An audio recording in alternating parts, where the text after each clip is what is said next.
Hello friends, BA third year का ही मैं आपको सेकंड पेपर बता रही हूँ। प्रसार शिक्षा टॉपिक भी वही रहेगा जो मैं पिछली वीडियो में आपको ये बता रही थी, कार्यक्रम नियोजन के सिद्धांत।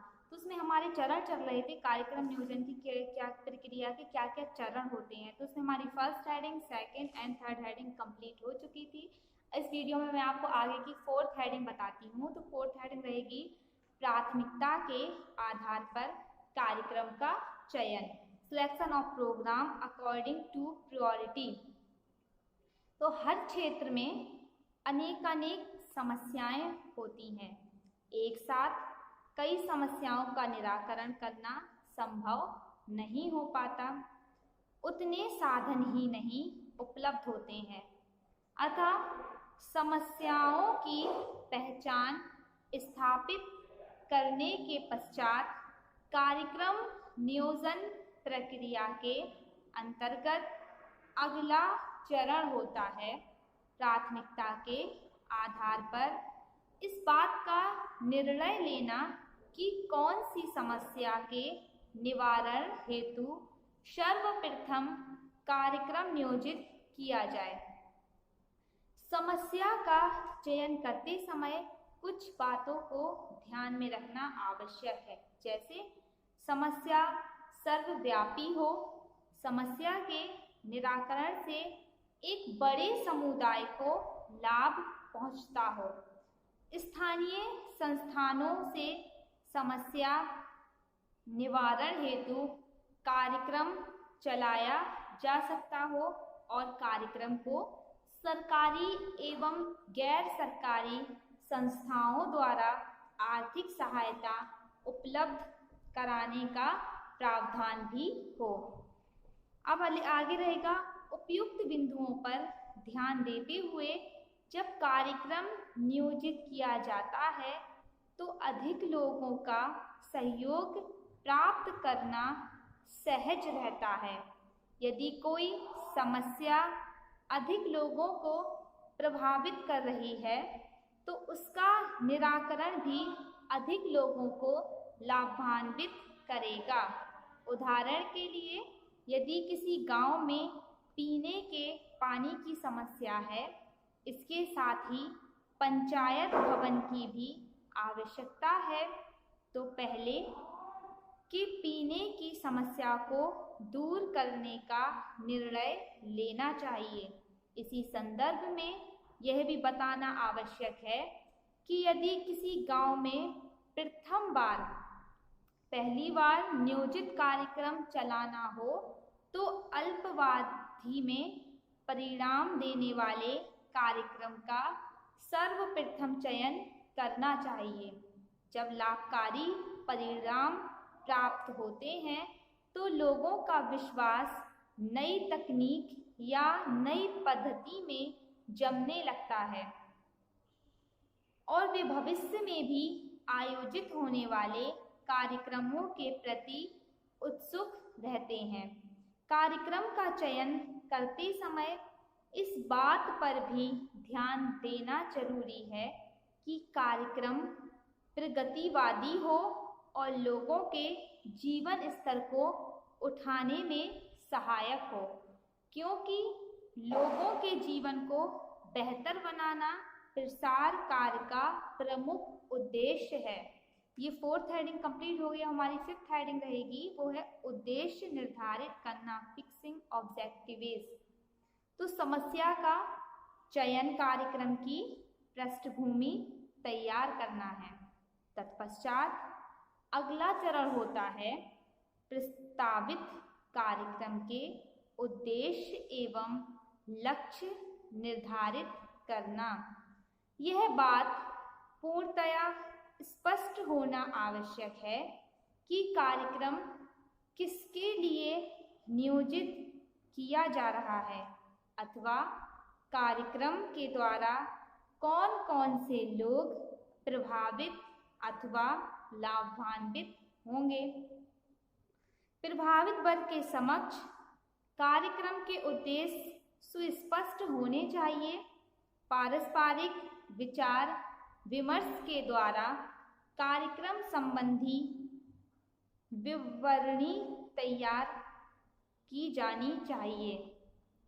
कार्यक्रम संबंधी विवरण में बताया जाना चाहिए कि कार्यक्रम क्या है, इससे क्या लाभ होगा, किन स्थानीय संस्थानों का प्रयोग किया जाएगा, अर्थव्यवस्था कैसी होगी, कार्यक्रम कितने दिनों में संपन्न होगा इत्यादि।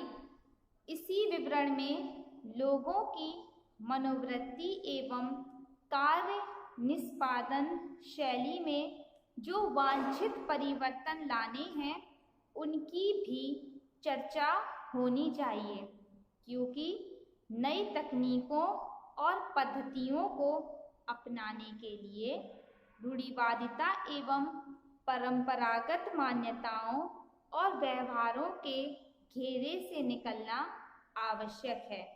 यही कारण है कि कार्यक्रम नियोजन से पूर्व लोगों को नवाचार अपनाने और नई पद्धतियों को अपनाने के लिए प्रेरित किया जाता है।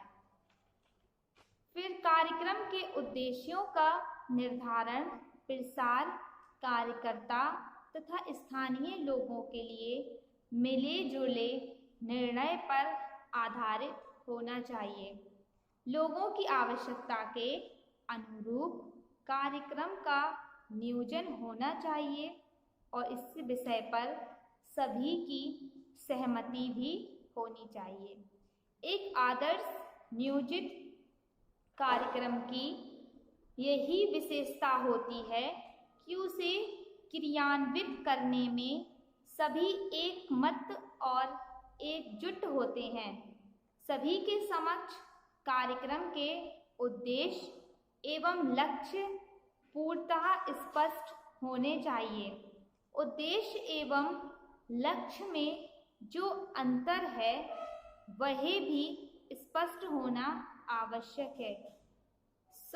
के अनुसार कि वास्तव में लक्ष्य वही बिंदु होता है जहां निर्धारित समय में लोगों को पहुंचाना होता है, जबकि उद्देश्य मार्गदर्शन का काम करते हैं और लक्ष्य तक पहुंचने में सहायता पहुंचाते हैं।